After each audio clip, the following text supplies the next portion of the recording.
This lesson is about writing an effective thesis statement for your essays. In academic writing, a thesis statement is simply a one-sentence summary of an argument. Typically, it has two parts: a claim statement and the main reason or reasons supporting the claim. Take the example of this thesis statement. Romeo and Juliet is a dangerous play because it presents romantic love as an uncontrollable, violent emotion. The claim is the clause, Romeo and Juliet is dangerous, and the supporting reason is because it presents romantic love as an uncontrollable, violent emotion. The conjunction because connects the two clauses and shows which one is causing the other. A happens because of B. If you wanted, you could put the reason first by flipping the phrase. The play Romeo and Juliet presents romantic love as an uncontrollable, violent emotion. Therefore, it is dangerous. You can think of these two parts as the what and the why, or the what and the how. The play Romeo and Juliet, what? Is dangerous. Why? Because it presents love as, etc. For close reading essays, the what is your most important overall interpretation of the text, and the how is a very short summary of the main observation or observations you will offer as evidence of the what. In his painting, Hoja Reading the Quran, Osman Hamdi Bey captures the beauty of the Islamic faith by showing the harmony between the reader and the interior design of the mosque. The what is the painting captures the beauty of the Islamic faith. The how, by showing the harmony between the reader and the interior design of the mosque.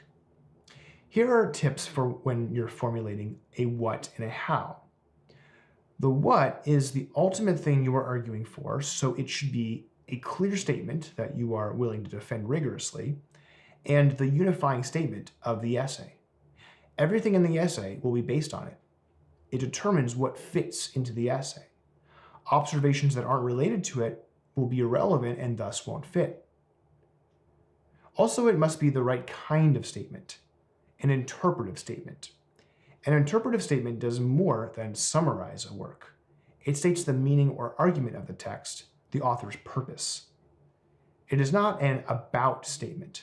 About statements simply restate what the text says. Referring to the painting Hoja Reading the Quran, I might say the painting is about a man named Hoja reading the Quran in a mosque. This is the topic or subject of the painting. It identifies the painting's contents, but it is not a claim about what the artist is saying about the topic. An interpretive statement is also more than a description of what the text is doing. In the painting, Hoja Reading the Quran depicts the reading of the Quran as a communal act in which the reader's actions harmonize with the architectural details of the mosque. This is good because it identifies aspects of the painting's presentation, but it is not yet an interpretation. Parts are named and are said to be working together, but the artist's purpose, or what he is saying through these parts, is not stated. An interpretive statement offers a theory or hypothesis about what the writer's goal is in the work. In his painting Hoja Reading the Quran, Osman Hamdi Bey captures the beauty of the Islamic faith by showing the harmony between the reader and the interior design of the mosque. This statement posits the overall impression or meaning the painting forms. It shows the Islamic faith is beautiful. It can help to think of the interpretive statement as an idea or belief the text communicates to the reader. I might, for the sake of example, phrase the thesis this way. Hamdi Bey wants the reviewer to understand the beauty of the Islamic faith. Here's a few more practical tips for crafting thesis statements. First, reference the text by title and author name. For example, in his painting, Hoja Reading the Quran, Osman Hamdi Bey, or in the opening paragraphs of Educated, Tara Westover, usually the reference comes first in the sentence. Tip 2, make the verb in the what clause active and engaging. Tara Westover prepares readers. Osman Hamdi Bey captures. This may be the most important word in the essay. Tip 3, keep your how clause simple.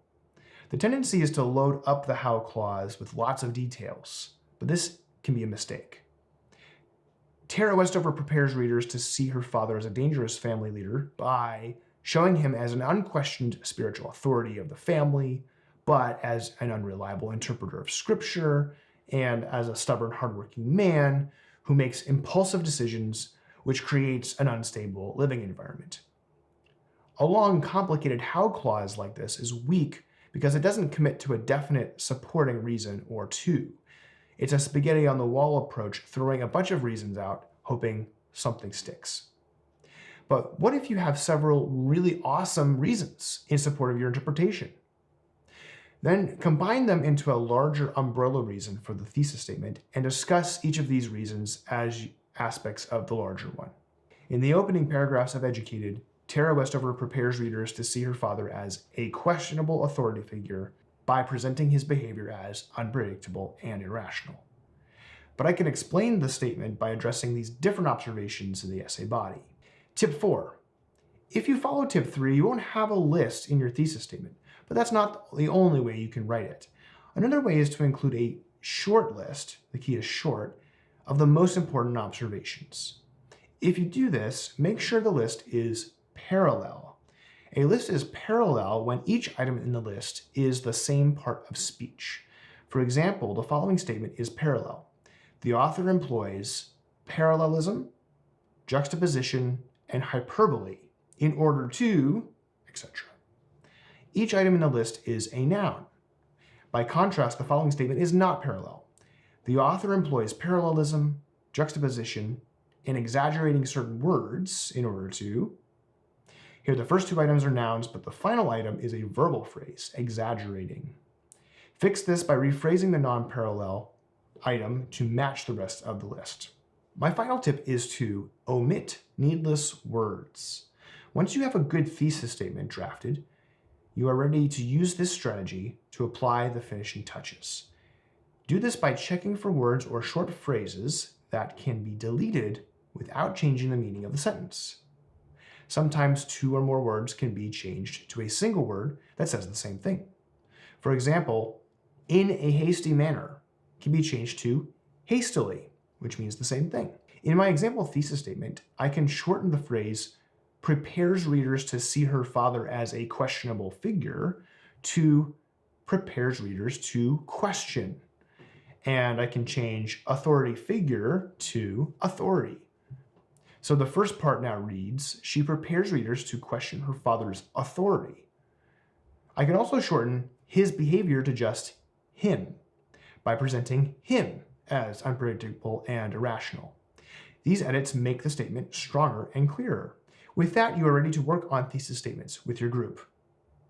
See how short you can get them while still including the what and the how. Have fun writing them, and good luck.